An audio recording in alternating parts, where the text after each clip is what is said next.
Bienvenidos y continuando con las clases de pediatría. Hoy nos toca tocar el tema de parasitosis en pediatría. Este es una patología muy importante. La OMS considera como una tercera enfermedad en todo el mundo. Es mucho más frecuente en países en vías de desarrollo. Bueno, obviamente los niños son los más vulnerables. La pobreza es un desencadenante, ya que cuando hay pobreza, pues hay deficiente saneamiento, no hay agua potable, los servicios higiénicos son deficientes, no hay para lavarse las manos, entonces es un gran problema. En Latinoamérica se ha visto que el 80% de la población está infectada, mayor parte son los niños. Dentro de las complicaciones que se muestran o se describen está la hiporexia, la desnutrición, que va de leve a grave, la anemia leve a grave y obviamente puede desencadenar o puede predisponer a la muerte. La parasitosis son causantes de enfermedad. Es muy importante para su vida las condiciones ambientales, donde hay humedad, hay una temperatura, son medios para que se desarrollen y puedan vivir, además de las deficientes condiciones de saneamiento, agua potable y basura. Bueno, obviamente es mucho más frecuente en el ámbito rural, donde se ha visto que hay ausencia de letrinas y especialmente la falta del uso de zapatos, ¿no?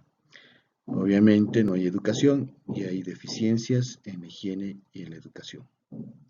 Las costumbres alimentarias, especialmente aquel consumo de carne cruda, las migraciones de lugares más pobres a la ciudad, donde traen además estos parásitos, y se ha visto que en algunas enfermedades la inmunosupresión, el VIH y el SIDA han desencadenado se ha visto que hay mayor frecuencia de algunos parásitos. La clasificación, lo más fácil que puede ser, son protozoarios y helmintos, ¿no? Ahí se ven que en los protozoarios tenemos dos, y ahí pueden leer también que en los helmintos tenemos las diferentes parasitosis que vamos a tocar. En principio, la Giardia lamblia prácticamente se encuentra en todo el mundo. Es una causa de diarrea más común. Como yo digo, es la causa de diarrea aguda, persistente y crónica, posiblemente si es que no recibe tratamiento. Se caracteriza por tener la fase de trofozoito y quiste, ¿no? Dentro de las manifestaciones, el dolor abdominal que puede ir de leve a moderado. Hay hiporexia, lo más frecuente es la fetidez fecal, que es por el síndrome de mala absorción, por la presencia de grasas. Y obviamente, volviendo a repetir, que es uno de los parásitos mucho más importantes en la diarrea, ¿no? El diagnóstico es en base al coproparasitológico, puede ser EIA, ¿no? Enzima inmunoanálisis, especialmente en las heces, que es lo que más se está utilizando hoy en día, ¿no?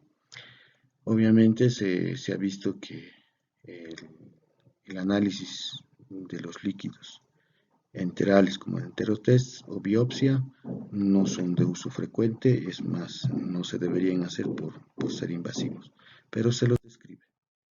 El tratamiento, lo que quiero que recuerden en las parasitosis, va cambiando frecuentemente. Lo que hoy puede ser, mañana deja de ser.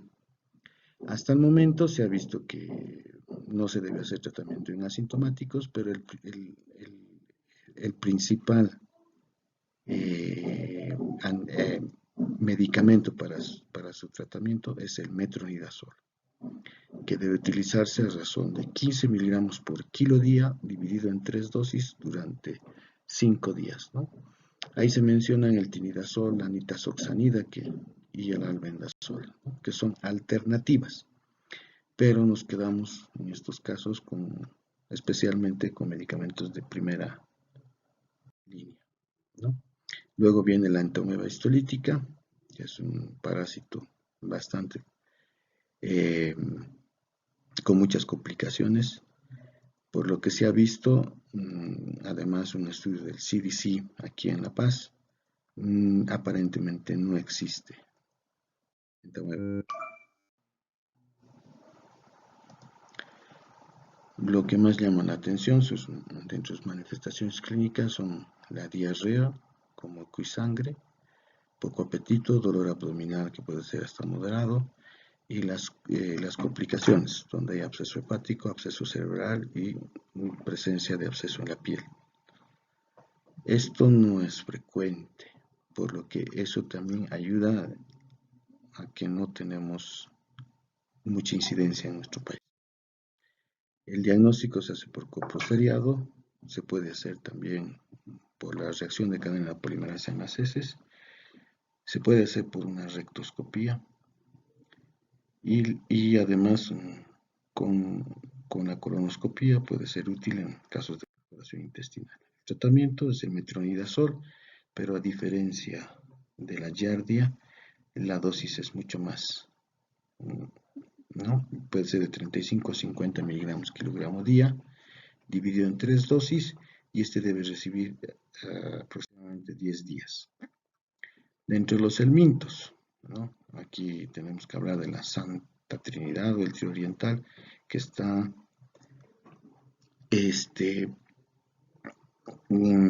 tiene dentro de este trío el ascaris, la trichuris y las uncinarias, ¿no? O sea, esto se refiere porque en lugares donde hay pobreza, los niños prácticamente tienen los tres parásitos, ¿no? Hablando de la ascariasis lumbricoides, de los ascaris, es uno de los más diagnosticados en el mundo. Ustedes pueden ver que en emergencias la madre viene con su gusano, ¿no? Entonces les muestra. Esto es producido por la larva, ¿no? Que llega hasta la glotis, donde debe ser deglutido nuevamente al intestino y ahí desarrolla la forma adulta. Puede producir tres síndromes: la neumonitis aguda o el síndrome de Loeffler, que viene, ¿no?, como tos, fiebre o sinofilia, es lo más importante, y urticaria.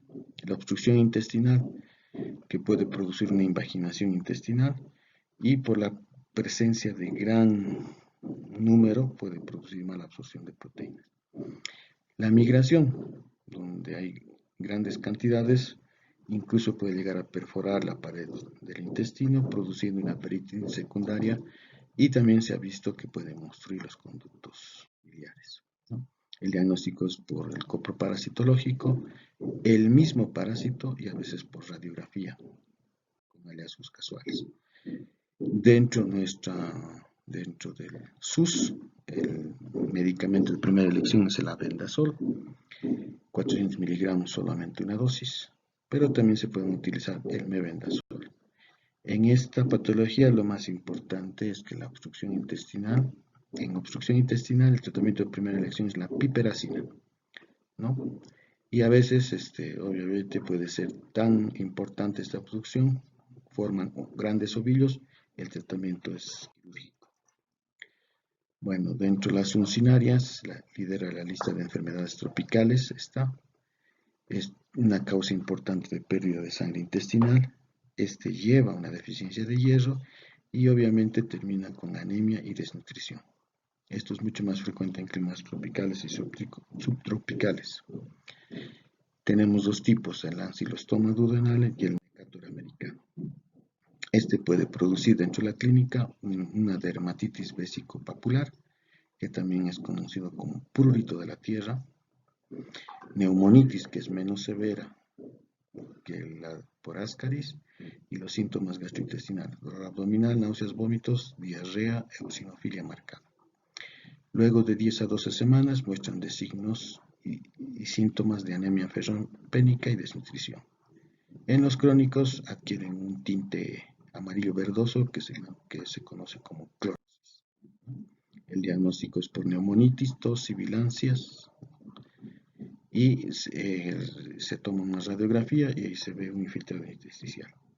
Obviamente, cuando hay un punto de entrada pruriginoso en la planta de los pies, no se puede llegar a determinar también. Y el coproparasitológico seriado. El tratamiento de primera elección es el mebendazol, pero en el SUS nosotros tenemos el albendazol. las características de estos benzoimidazoles es que no se puede utilizar en niños menores de 2 años, pero por la gran presencia de estas parasitosis, la OMS apoya el uso de benzoimidazoles en niños infectados mayores de 1 año, pero a la mitad de la dosis, ¿no? Dentro de las características de la trichiushchui es un geolminto, tercero en frecuencia, la forma de látigo. Este habita en el cigo, en el colon ascendente, ¿no? Se ha descrito 2 síndromes clínicos importantes: la disentería, deposiciones con moco y sangre, tenesmo. Este es el que puede complicarse con prolapso rectal e invaginación intestinal. La colitis habla de diarrea, dolor, desnutrición y retraso del crecimiento. Y en cronicidad se ha visto obstrucción intestinal y perforación. Tratamiento: albendazol, 400 miligramos vía oral, día por 3 dosis, el mebendazol igual por 3 días y el tiabendazol, que se lo menciona, pero ahora solamente se utilizan los dos. Otro, hablando de enterovis vermicularis, o también psoriasis, es una infección helmíntica bien importante en las regiones no cálidas. Este sí no es dependiente de la pobreza y se hace crónico por la reinfestación por la autoinoculación. Ahí ven en el dibujo cómo es. Las manifestaciones clínicas, lo más llamativo es el prurito anal. La mayoría son asintomáticas y por migración aberrante puede ocurrir cuadros de vulvovaginitis, ¿no? El diagnóstico es a través de la cinta de la tela adhesiva y el tratamiento, pues, igual que los otros, albendazol en primera línea. Podemos utilizar mebendazol o el pomato de pirantel, ¿no? Aquí es importante indicar el cambio frecuente de sábanas y pijamas, ¿no? Un buen lavado y todo eso. Además que se debe hacer control a los contactos. Bueno, hablando del Strongylosis stercoralis, es común en el área tropical y subtropical. Las hembras adultas habitan en el intestino. Hay una eosinofilia sintomática y cobra importancia por la infección generalizada que puede presentar con choque séptico, especialmente en pacientes inmunocomprometidos. La mayoría son asintomáticos, el resto presenta síntomas de acuerdo a los 3 estadios. Puede haber invasión de la piel, ahí la larva migra currens, o sea que son trayectos urticariales tortuosos y pruriginosos que se presentan en el abdomen inferior, muslo y nalgas. Cuando hay invasión del sistema gastrointestinal y hay dolor abdominal, vómitos, diarrea, atorrea, enteropatía perdedora de proteínas, y esto se relaciona con una desnutrición proteico-calórica. La infestación mortal es cuando el parásito se ha replicado en gran cantidad dentro del huésped y puede causar una hiperinfección fulminante. Son pacientes que llegan a terapia intensiva. El diagnóstico por coproparasitólico seriado y la gran eosinofilia que puede presentar. El tratamiento en este caso de primera elección es la ivermectina, 200 microgramos kilogramo día, una vez por día, 1 o 2 días.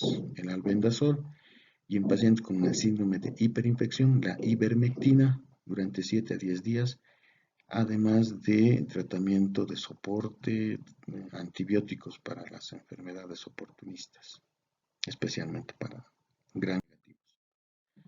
La teniosis, ¿no? Es una parasitosis intestinal, es cosmopolita, se desconoce su frecuencia. Tenemos 2 tipos, la solium y la saginata, ¿no? Esto obviamente para hablar de la cisticercosis y en este caso la neurocisticercosis, ¿no? Que es por la presencia de ingesta de huevos que se hace larva y generalmente invade el tejido neuronal, especialmente en el cerebro. La mayoría son asintomáticos toda la vida y desarrollan convulsiones donde uno hace la investigación y se encuentra con esta enfermedad, ¿no?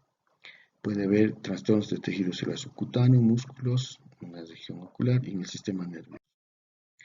El diagnóstico se hace en base al cuerpo patológico, si hacemos serología a través del ELISA, del ensayo inmunoanálisis, y obviamente por medidas de imagenología con TAC, resonancia magnética y la biopsia si es que se presentara.